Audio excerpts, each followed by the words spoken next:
खुलुमबाय आंनि मुलुगनां बड' निउस चेनेल साफ्रोमबो नायगिरि बिथांमोननिसिम गोजोन फुंबिलिनि बयनिसिमबो गाहाम हामलायनाय जासिहरनाय जाबाय। आसा खालामो नोंथांमोनहा गासै मोजाङै दं।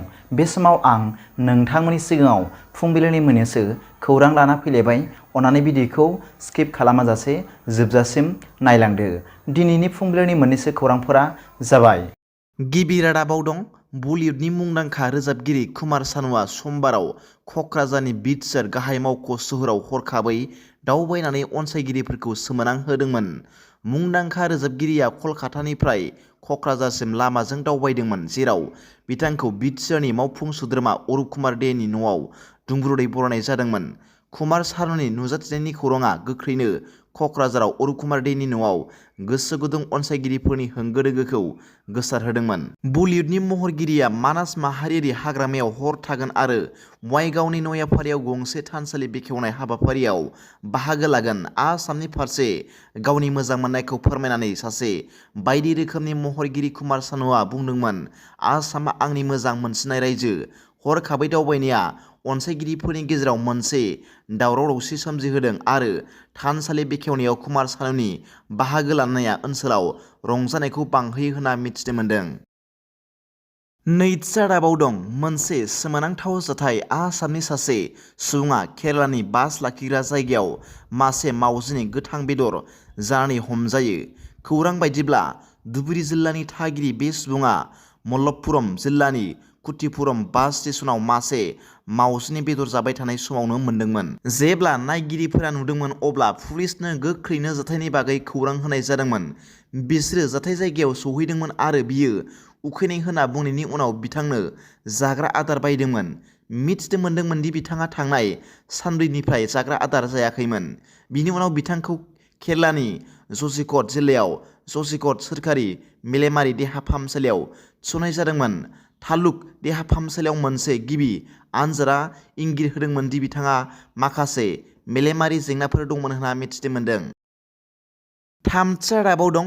आसाम बिधान सभानि बाजेट जथुमनि गिबि सानाव सोंथि बिलाइनि ओंखारनाय आरो रायजोआरि आनजादफोराव अनुचित राहा बाहायनायखौ होबथानो आरो होबथानो थाखाय गोहोम गोनां राहा होनो थाखाय आसाम पाब्लिक आनजाद बिल 2024 खौ मैया समबाराव थि खालामदों।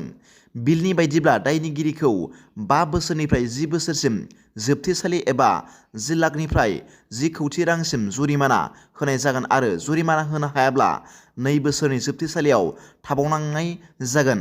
बिलनि खोन्दो 10आ सोरखारखौ आनजाद होगिरिजों लोगोसे जायखिजाया सुबुंखौ साजा होनो गोहो होयो। रायजोआरि आनजाद खुंनो थाखाय बिबान होजानाय एबा बिथोन होजानाय एबा नङा। सेरनायनि जायखिजाया नाजानाय, बायनाय, फाननाय, सेबखांनाय सोंथि बिलाइखौ थोंजोङै एबा खेंस्लायै सुस्रांनो थाखाय मोनथाय गैयै आदबजों आनजाद खुंनाय, थिखानाय मिरुफोराव आनजाद खुंनो एबा सोंथि बिलाइ सेबखांनाय एबा लांदां फिननायफोरनि गोरोन्थि मोनोब्ला बेफोर साजाखौ दायनिगिरि हिसाबै मोनगोन होनना मिथिनो मोन्दों।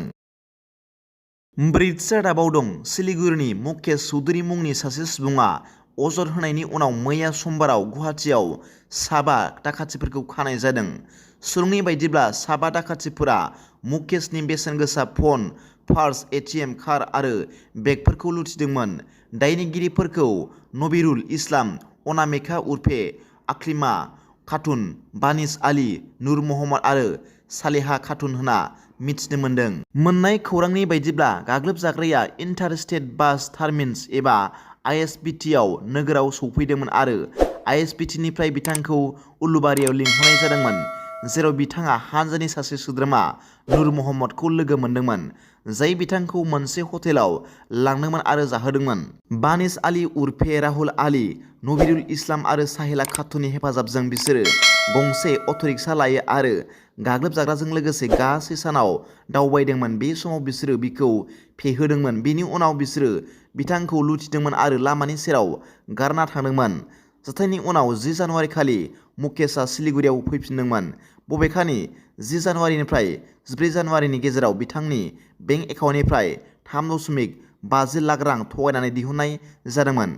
गुवाहाटी गोजौ बिजिरसालिनि गाहाय बिजिरगिरि महरै थिसनजानाय बिजिरगिरि बिजय बिष्णुया मुकेशखौ पल्टन बाजार पुलिसनो अजद होनो थाखाय थुलुंगा होदोंमोन। अजद आरो अननि नायबिजिरनायनि सायाव बिथा खालामनानै गुबै दायनिगिरि अख्लिमा खातुन आरो नुर महम्मदखौ पुलिसआ आसामनि दरंआव हमदोंमोन।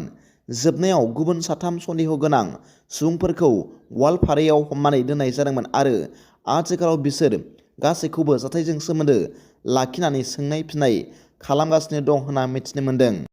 दिनैनि फुंबिलिनि मोननैसो खौरांफोरा दा बेखिनिल'मोन। भिडिअखौ मोजां मोनदोंब्ला आंनि बे मुलुगनां बड' निउस चेनेलखौ अन्नानै साबस्क्राइब खालाम आरो बेल आइकनआवबो थुनानै ला, जाहाथे आं गोदान निउस आपडेट लानानै फैब्ला नोंथांनियाव सिगांग्रो नटिफिकेसन सौहैयो। दा बेलासिनि रादाबाव नोंथांमोनखौ आंनि बे चेनेलाव गासैखौबो बरायहरनाय जाबाय। गोजोन्थों। एसेनोसै। जै बर' हारिनि जै।